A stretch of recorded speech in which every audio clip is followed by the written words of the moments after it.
ये बहुत रेयर होता है ऐसा कुछ देखने को हमें मिले, लेकिन हिंदुस्तान एरोनॉटिक्स लिमिटेड ने पेनल्टी लगा दी है यूएस की कंपनी पे, जिससे वो तेजस का इंजन खरीदते हैं। Yes, so very interesting news. ये ऐसे आर्टिकल्स आपको बिजनेस न्यूज़पेपर्स में देखने को मिलता है। So you know that business newspapers ही कितने ज़्यादा इंपॉर्टेंट होते हैं अगर आपको पढ़ना है, इन्फॉर्मेशन लेनी है तो ये कवर कर रहा हूँ मैं इस आर्टिकल से कि हिंदुस्तान एरोनॉटिक्स लिमिटेड इंडिया की सबसे बड़ी डिफेंस कंपनी है यार ये, और इसके पास हमारे तेजस बनाने के प्रोजेक्ट्स हैं।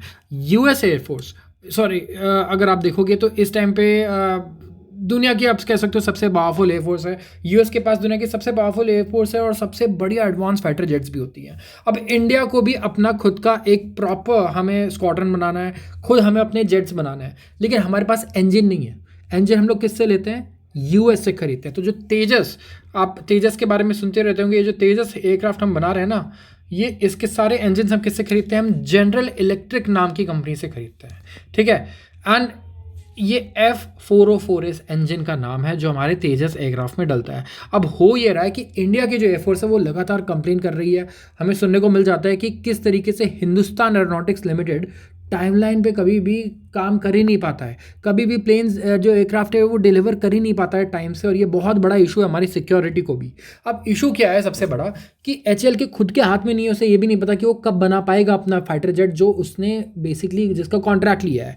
क्यों? क्योंकि ये सारे पार्ट्स खुद बनाता नहीं है। तो पेनल्टीज लगा रहा है ये किस पे? जनरल इलेक्ट्रिक एरोस्पेस पे, फॉर डिलेज, जो डिलेज हो रहे हैं in the supply of F404 engine, जो हमारा लाइट कॉम्बैट एयरक्राफ्ट है, LCA प्रोग्राम है हमारा फॉर तेजस। तो नेगोशिएशंस जो हैं वो कंटिन्यूड अभी चल रहे हैं यूएस मैन्युफैक्चरर के साथ कि एक ट्रांसफ़र ऑफ टेक्नोलॉजी होनी चाहिए, इस इंजन को बनाने की जो टेक्नोलॉजी है वो भी आना चाहिए हमारे, एंड जो एक मोर एडवांस पावर प्लांट भी।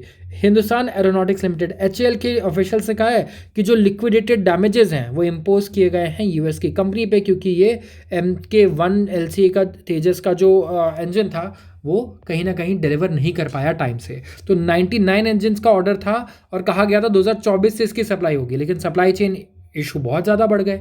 अब इसकी वजह से ये इंजन टाइम पे डिलीवर नहीं कर पाया, और एज ऑफ नाउ सिर्फ 6 पावर प्लांट्स जो हैं वो डिलीवर हुए हैं, और जो ऑर्डर है वो वैल्यूड था 700 मिलियन, और एडिशनल $1 बिलियन ऑर्डर था 113 F404 इंजन के लिए जो लास्ट ईयर किया गया है जनरल इलेक्ट्रिक के साथ। तो 2024 में इन्होंने कहा था डिलीवर करने के लिए, अभी तक नहीं कर पाया है, लेकिन फिर भी पिछले साल हमने इन्हें और $1 बिलियन के और प्रोजेक्ट्स दे दिए। आप सोचो क्या मजबूरी होगी हमारी कि ये बना कर नहीं दे पा रहे हमें, फिर भी हम इन्हें नए ऑर्डर्स भी नहीं दे रहे हैं। क्यों? क्योंकि हम अपना खुद का इंजन डेवलप नहीं कर पा रहे हैं। बहुत बड़ा चैलेंज है ये इंडिया के लिए।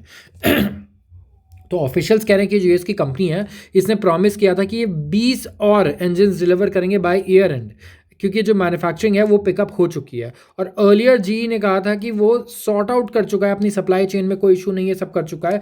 लेकिन HAL के ऑफिशियल्स उन्होंने तो स्पेसिफाई नहीं किया कि कितनी पेनल्टी लगी है जो इन्होंने इम्पोज किया जीई पर, लेकिन डिफेंस मिनिस्ट्री के जो नॉर्म्स हैं वो लिमिट करते हैं लिक्विडेटेड डैमेजेस को 10% तक, कि आप 10% तक ही लगा सकते हो कॉन्ट्रैक्ट वैल्यू के। तो अगर लेट्स से $500 मिलियन का कॉन्ट्रैक्ट है तो $50 मिलियन तक का ही आप डैमेजेस यहाँ पे लगा सकते हो पेनल्टीज़ के फॉर्म में, और पेनल्टीज इम्पोज कर किए जाते हैं time of each delayed delivery. तो अभी यहाँ पे डिस्कशंस चल रही हैं इनकी यूएस के साथ कि किस तरीके से ट्रांसफर ऑफ टेक्नोलॉजी हो सकती है, और एडवांस F414 इंजन की, क्योंकि अभी हम लोग 404 यूज़ कर रहे हैं। तो 414 यहाँ पे हम कैसे एक्वायर कर सकते हैं, ट्रांसफर ऑफ टेक्नोलॉजी कैसे हो सकता है।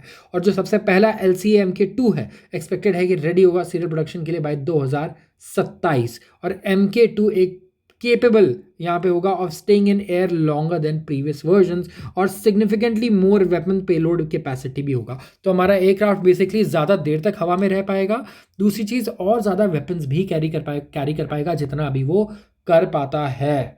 यहाँ पे इंडियन डिफेंस की बात करूँ तो एक्सपोर्ट्स 62% बढ़े हमारे on a year to record 38,424 crore हो चुके हैं ये। और सबसे बड़ा हिस्सा इसमें पब्लिक सेक्टर कंपनीज का है, सरकारी कंपनीज का सबसे बड़ा शेयर भी है, और सबसे बड़ा इंक्रीमेंट भी वही हो रहा है। अगर डिफेंस देखोगे तो डिफेंस प्राइवेट में वो बूम देखने को मिल नहीं रहा है जो गवर्नमेंट में देखने को मिल रहा है। और यहाँ पे DPSUs जो है वो कंट्रीब्यूट कर रहे हैं 54.84% एंड प्राइवेट इंडस्ट्री 45.16%, जो माइलस्टोन है शोकेस करता है power of collaborative and self reliant defence ecosystem. तो इंडिया काफ़ी ज़्यादा फोकस कर रहा है, बट बहुत ज़रूरी है कि ये इंडिजिनस हो। दूसरा, इस टाइम पे अगर आप देखोगे तो कई लोग ये सब देख करके ना इन्वेस्टमेंट भी कर देते हैं शेयर मार्केट में।